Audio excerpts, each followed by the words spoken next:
Seandainya manusia duduk 500 tahun termenung untuk memikirkan dia datang dari mana, dia akan kemana, dan untuk apa dia berada di sini, maka niscaya dia tidak akan pernah mampu menjawab. Begitu kata filosof dari Yunani. Karena keterbatasan akal manusia untuk menjawab pertanyaan dari mana, mau kemana, untuk apa, maka Allah dengan Rahman dan Rahimnya mengutus Sayyidina wa Maulana Muhammad sallallahu alaihi wasallam. Karena kalau hanya untuk merenung hidup ini akan membingungkan, maka beliaulah yang memberikan jawaban berdasarkan wahyu dari Allah Subhanahu wa ta'ala. Dari mana kita datang? Wa idh akhadha rabbuka min bani adama min zuhurihim dzurriyyatahum wa ashhadahum ala anfusihim alastu bi rabbikum. Ingatlah ketika Allah sudah mengambil persaksian perjanjian dari kamu semua.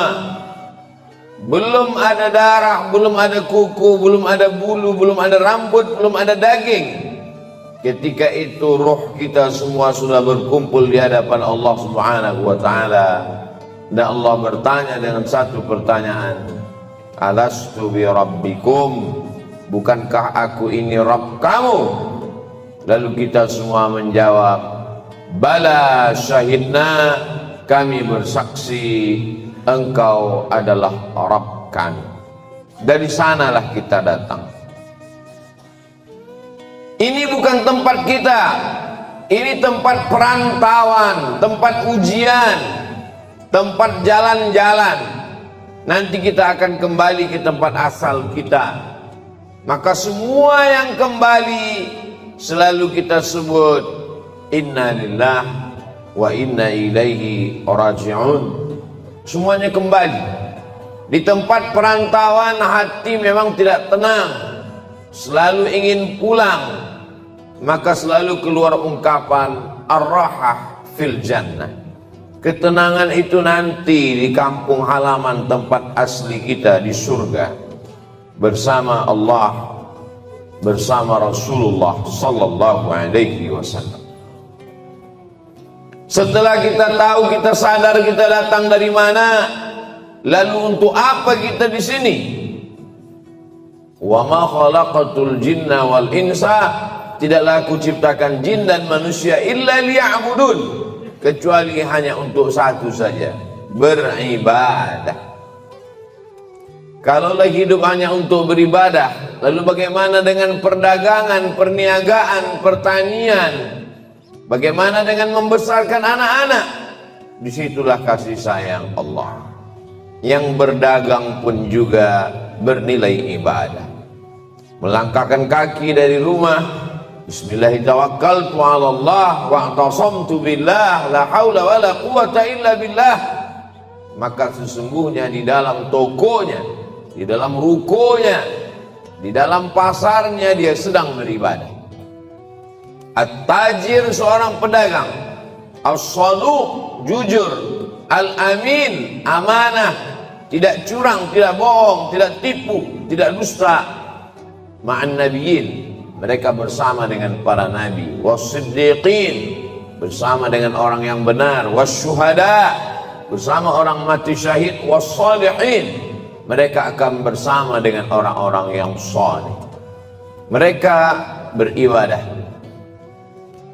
Seorang ulama ahli tasawuf bersama, diberi nama Imam Junaid al-Baghdadi. Kita selalu mengenal bahwa Islam ini iman, itulah dia akidah. Islam, itulah dia salat, zakat, haji, umrah, puasa. Dan ada yang disebut dengan ihsan. Ihsan, hubungan batin, spiritual, mensucikan hati. Suci itu bahasa Arabnya safa. Orang yang mensucikan hati, man safa qalbuhu lillah, Mereka yang bergelimang, bergelut dengan ilmu mensucikan hati disebut dengan orang-orang menekuni ilmu tasawuf. Maka di antara ulama besarnya adalah Imam Junaid al-Baghdadi. Imam Junaid al-Baghdadi memiliki toko di pasar. Dia pagi datang membuka tokonya, ketika ada pembeli dia akad jual beli. Ketika tidak ada pembeli dia sholat sunat. Ketika sepi dia sholat sunat. Ketika ramai dia tetap melayani, karena dua-duanya adalah ibadah. Setelah 400 rakaat dia tutup tokonya, dia pulang ke rumah. Sesuai antara dunianya hasanah, akhiratnya juga hasanah. Bagaimana dengan bercocok tanam, bertani? Idza waqa'at ala ahadikumul qiyamah, kalau hari kiamat sudah mau datang, wa fi yadihi fasilah, di tanganmu ada bibit korma, falyurisha, tanamlah bibit korma. Kenapa? Karena kita tidak berpikir siapa yang akan memakan manis buahnya, siapa yang akan bernaung di bawah daunnya yang rimbun. Kita hanya berpikir bahwa kita sudah memakmurkan alam semesta dengan tanam-tanaman. Dosa bukan hanya zina, dosa bukan hanya khamar. Man qata'a sidratan, siapa yang memotong sebatang pohon sidir, sawwallahu ra'sahu finnar, disungkurkan Allah kepalanya ke dalam api neraka. Begitulah Islam. Islam tidak hanya membatasi ibadah pada sholat, rukun, syarat, wajib, sunat, sunan muakkad, itu ibadah mahdah namanya.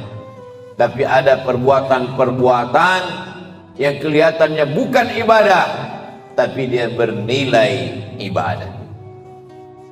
Polisi, tentara, angkatan laut, darat dan udara, mereka sedang beribadah. Kalau mereka mati, matinya jihad fisabilillah, menjaga perbatasan negara, menjaga keutuhan negara, bagian dari ibadah dengan niatkan bismillah dengan nama Allah. WC, toilet, bau busuk, jorok, najis, tempat setan, masuk ke dalamnya dengan berdoa, Allahumma inni a'udzubika minal khubuthi wal khaba'ith. Maka ketika itu dilakukan, itu pun juga bernilai ibadah. Begitulah luasnya rahmat Allah Subhanahu wa ta'ala. Langkah kaki, hayunan tangan, kedipan mata, bisikan telinga, berapa darah yang dicuci buah pinggang, berapa nafas yang berhembus, berapa lintasan hati dan pikiran, kita mau semuanya itu bernilai ibadah kepada Allah Subhanahu wa ta'ala. Karena kita tidak diciptakan untuk apa-apa kecuali melainkan hanya beribadah. Itulah mengapa subuh kita katakan iyyaka na'budu, kepada Engkau kami beribadah. Tergelincir matahari kita lagi mengulang iyyaka na'budu. Condong matahari saat petang kita ulang lagi, tenggelam matahari kita ulang, sempurna gelap malam sholat isya, dan kita terbangun tahajud malam, kita katakan iyyaka na'budu, kami beribadah hanya kepada Engkau, tidak kepada lain, karena memang tujuan hidup kita adalah ibadah. Bagaimana ibadah orang kaya? Dengan hartanya, bangun masjid, menyantuni anak yatim. Bagaimana dengan orang yang fakir miskin? Dengan sabarnya, dengan ridhanya, menerima takdir ketetapan Allah. Orang yang sakit pun beribadah. Yang hari ini terbaring di ruang ICU, mereka sesungguhnya juga dengan sabarnya ibadah. Kalau sesuai keinginan kita dengan keinginan Allah, yang kita doakan, yang kita harapkan datang, Allah ingin kita bersyukur. Syukur adalah ibadah. La in syakartum la azidannakum. Kalau tidak sesuai yang kita inginkan dengan yang datang, kita risau dan marah, maka kita dalam murka Allah. Ketika sesuai yang kita harapkan, Allah ingin kita bersyukur. Syukur adalah ibadah. Ketika tidak sesuai yang kita inginkan dengan kenyataan, Allah ingin kita bersabar. Dan sabar adalah ibadah tersempurna di antara semua ibadah. Maka Allah katakan, innama yuwaffas sabiruna ajrahum bighairi hisab. Orang-orang yang sabar balasannya paling sempurna, paling penuh, bighairi hisab, tidak dapat dihitung oleh hitungan manusia. Maka kalau kita lihat perjalanan nabi-nabi, ibadah mereka lebih banyak sabar daripada syukur. Nabi Ibrahim alaihissalam bersabar mendapati seorang ayah Azar, pembuat berhala. Bersabar terusir dari kaum penyembah bintang. Bersabar dibakar oleh Namrus, mengaku Tuhan. Bersabar tidak punya anak, 86 tahun baru dititipkan Ismail. Bersabar ketika mesti terasing dengan anak, buah hati belayan jiwa, ditinggal di kota Makkah Al-Mukarramah, dia mesti kembali ke Palestina. Bersabar ketika diminta Allah untuk berkurban seorang anak. Lebih banyak sabar daripada syukur. Man asyaddun nasi bala'an, siapa orang yang paling kuat ujiannya ya Allah, ya Rasulullah? Rasul menjawab, orang yang paling kuat imannya, itulah yang paling keras ujiannya. Al-Anbiya, para nabi-nabi, thummal amsal fal amsal, dan orang yang lebih kuat. Jadi ketika ujian datang silih berganti, hubungan kita dengan Allah kita bangun dengan husnuzan. Kalau dengan manusia saja kita bisa husnuzan, kenapa seorang anak buah diperintahkan untuk menunggu direktur atasan mampu menunggu sekian jam? Kenapa dia mampu menunggu? Hanya karena mengharapkan gaji bulanan, karena mengharapkan naik pangkat dan jabatan. Dia husnuzan dengan atasannya. Mengapa kita tidak pernah husnuzan dengan yang paling tinggi, paling mulia, paling agung, paling teratas di antara semua atasan? Dialah Allah. Kita husnuzan kepada Allah Subhanahu wa ta'ala. Menyenangkan atau menyusahkan, baik atau tidak baik, itu menurut pandangan kita. Dalam pandangan Allah semuanya baik. Maka kita mintakan kepada Allah yang baik menurut Allah. Berapa banyak anak-anak menganggap orang tua tidak sayang.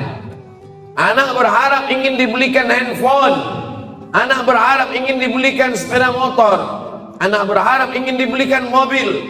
Orang tua yang tidak membelikan keinginannya menganggap orang tua tidak sayang. Padahal itulah orang tua yang sayang. Dia tidak ingin anak ini rusak. Dia tidak ingin anak ini kecanduan game online. Dia tidak ingin anak ini akalnya tidak dipakai untuk belajar. Seorang anak saja sulit untuk menangkap logika seorang ayah. Bagaimana dengan logika Allah Subhanahu wa ta'ala? Maka hubungan kita dengan Allah yang paling indah adalah hubungan husnuzan. Buah daripada husnuzan adalah ridha. Sebelum matahari terbit kita sudah katakan aku ridha. Raditu billahi rabba. Aku ridha menerima segala ketetapanmu ya Allah. Orang yang paling bahagia adalah sururul qalbi bimururil qada. Hati merasa bahagia melewati perjalanan takdir Allah Subhanahu wa ta'ala. Sampai kapan? Lelah, letih, kecewa, sakit hati, marah. Sampai kapan? Sampai akhirnya kita tidak lagi mampu berkata dan berbuat apa-apa. Muda, belia, terang benderang, sampai pada akhirnya menguning, layu dan mati. Di sini tempat kita sejenak singgah dalam perjalanan panjang. Mampir sejenak ke pom bensin, ke toilet, berwudu, makan, istirahat.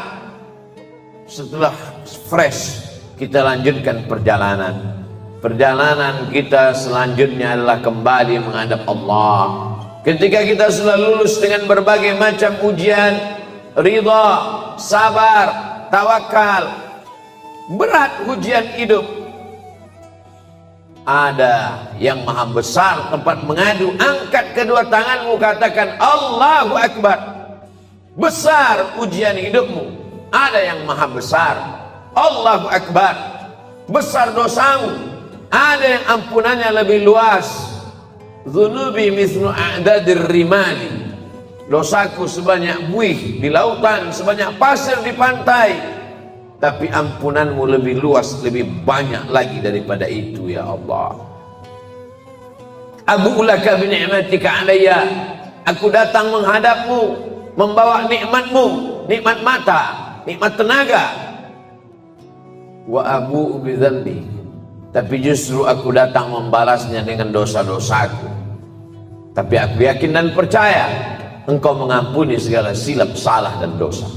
Innallaha yaqbalu taubatal 'abdi qabla an yugharghir. Allah menerima taubat seorang hamba. Sampai kapan? Adakah batasan 40 tahun? Tidak ada. Sebelum ghargharah, sebelum sakaratul maut, kembali ke jalan Allah. Ya ayyuhallazina amanu, orang yang percaya bahwa dia akan kembali kepada Allah, hidup sejenak sementara. Man arafad dunya hanan alaih. Siapa yang kenal dunia, maka ringan bagi dia menjalani hidup dunia. Dunia tak sampai setengah sayap nyamuk. Dunia tak sampai setetes dari lautan samudra. Bagi yang dapat setetes, jangan bangga, jangan bahagia, karena yang kau dapat hanya setetes. Bagi yang tidak dapat, jangan kecewa, karena yang tidak kau dapatkan pun cuma hanya setetes. Masih ada lautan yang luas. Walal akhiratu khairul laka minal ula. Akhirat lebih utama. Wal akhiratu khairu wa abqa. Akhirat lebih baik, akhirat lebih kekal. Seorang penggali parit berkubang lumpur dari jam 7 pagi sampai jam 7 petang. Gajinya dimakan, diambil oleh orang yang lebih berkuasa, yang lebih hebat. Kecewa, sakit hati, dia masih bisa tersenyum. Mengapa? Karena dia yakin ada akhirat. Malik yaumiddin. Di sana ada keadilan, di sana akan ada perhitungan. Hatta yuqadus syatul jalha, hatta yuqadus syatul qarna. Sampai-sampai kambing yang bertanduk akan dituntut oleh kambing yang tidak bertanduk. Begitulah keadilan Allah subhanahu wa ta'ala. Untuk apa ada akhirat? Bagi mereka yang tidak, keyakinan, orang yang meyakini tidak ada Tuhan, tidak ada malaikat, tidak ada akhirat, mereka akan stres, mereka akan depresi, mereka akan bunuh diri. Bagi mereka gedung yang tinggi, puncak daripada penyelesaian segala masalah. Naik ke atas gedung, terjun ke bawah. Kalau dia bahagia, sebahagia-bahagianya, karena menurutnya dialah puncak kebahagiaan, tidak ada Tuhan. Kalau dia stres, susah, depresi, dia akan amat sangat menderita dalam hidup. Orang beriman, kalau dia sukses, kalau dia kaya, kalau dia berkuasa, maka dia akan berkata, hadza min fadli rabbi, ini karunia Tuhanku, liyabluwani, untuk menguji aku. Ashkur, apakah aku akan bersyukur, am akfur, atau aku akan kufur. Kalau dia sedang diuji, susah, sakit, menderita, dia tidak stres, dia tidak putus asa, karena itu hanyalah salah satu bagian dari cara Allah untuk menguji imannya. Untuk apa kita hidup sampai hari ini? Kenapa kawan kita, sahabat kita lebih muda, lebih sehat, lebih dulu mati daripada kita? Alladzi khalaqal mauta, Allah menciptakan mati, wal hayata, Allah menciptakan hidup, liyabluwakum ayyukum ahsanu amala. Allah menguji siapa yang paling baik amalnya. Bukan yang paling tinggi jabatannya, bukan yang paling banyak hartanya, bukan yang paling ganteng wajahnya. Ayyukum ahsanu amala. siapa yang paling baik amalnya. Sampai pada akhirnya kita akan menghadap Allah. Allah mengundang, ya ayyatuhan nafsul mutmainnah, wahai jiwa yang tenang, irji'i ila rabbiki radiyatan mardiyah. Kembali, ini bukan tempat engkau, ini hanya tempat persinggahan. Kembali ke tempat yang lebih baik, lebih kekal, lebih abadi. Irji'i ila rabbiki radiyatan, engkau dalam keadaan ridha, mardiyah, dan Allah pun meridai engkau. Fadkhuli fi ibadi, masuklah ke dalam golongan hambaku. Wadkhuli jannati, masuklah ke dalam surgaku. Innal ladzina amanu, orang-orang yang percaya, tsumma istaqamu, kemudian mereka istiqamah, tatanazzalu alaihimul malaikah, turun malaikat kepada mereka. Apa kata malaikat? Allah takhafu, jangan takut. Jangan takut dengan sakaratul maut, jangan takut. Wala tahzanu, jangan sedih, jangan cemas, jangan sedih meninggalkan istri, anak, keluarga, kantor, kawan, sahabat. Jangan sedih. Setelah takutnya hilang, sedihnya terbang.